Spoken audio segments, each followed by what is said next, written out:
So I took to my bed for about a month, and when I woke up, I found I was institutionalized. And when I saw the other inmates, I realized that I had found my people, my tribe, because they became my only friends. They became my friends, because very few people that I knew, well, I wasn't sent a lot of cards or flowers. I mean, if I had had a broken leg or I was with a child, I would have been inundated. But all I got was a couple phone calls telling me to perk up. Perk up. Because I didn't think of that.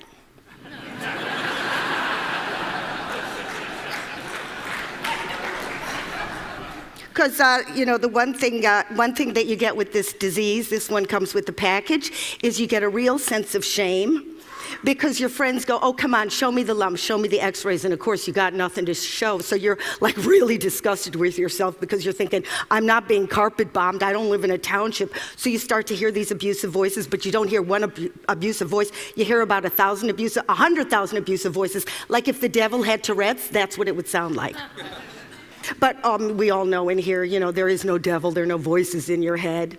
You know that when you have those abusive voices, all those little neurons get together, and in that little gap, you get a real toxic, I want to kill myself kind of chemical.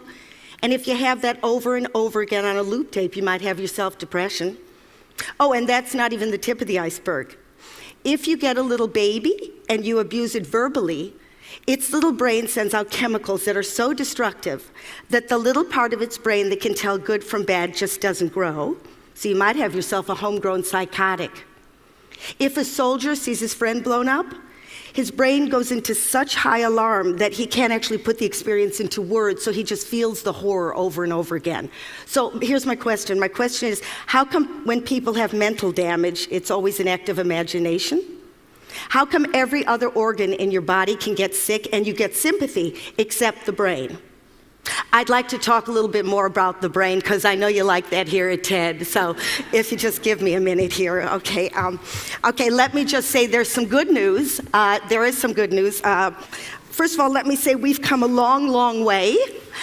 We started off as a teeny, teeny little one-celled amoeba, tiny, just sticking onto a rock, and now, voila, the brain. Here we go. This little baby has a lot of horsepower. It comes completely conscious. It's got state-of-the-art lobes. We got the occipital lobe, so we can actually see the world. We got the temporal lobe, so we can actually hear the world. Here we got a little bit of long-term memory. So that night you want to forget when you got really drunk. Bye-bye, gone. So actually it's filled with 100 billion neurons just zizzing away, electrically transmitting information. Zizzing, zizzing. I'm going to give you a little side view here. I don't know if you can get that here.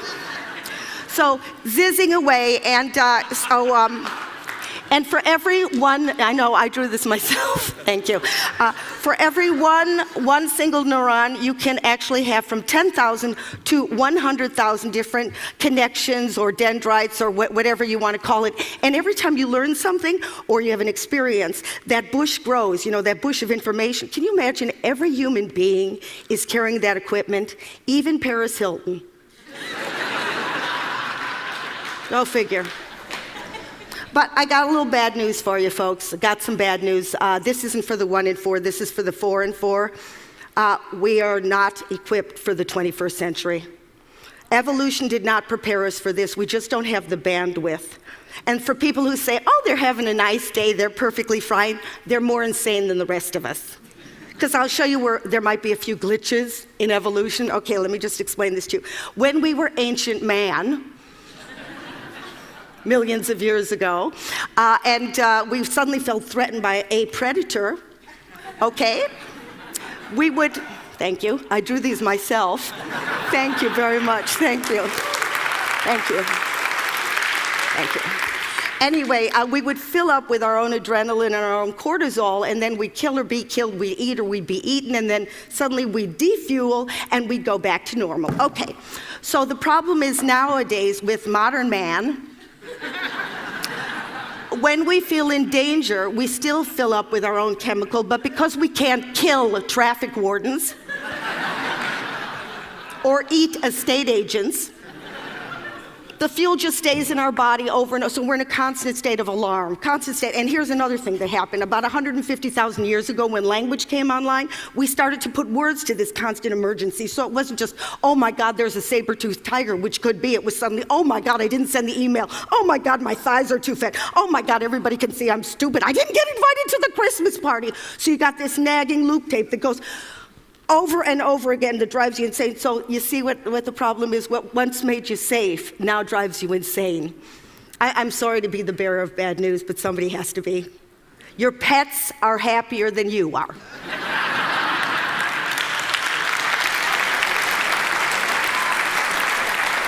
So kitty cat, wow, happy, happy, happy. Human being, screwed.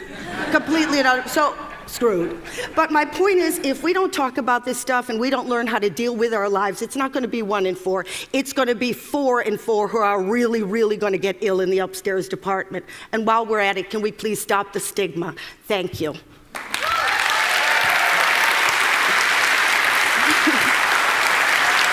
Oh.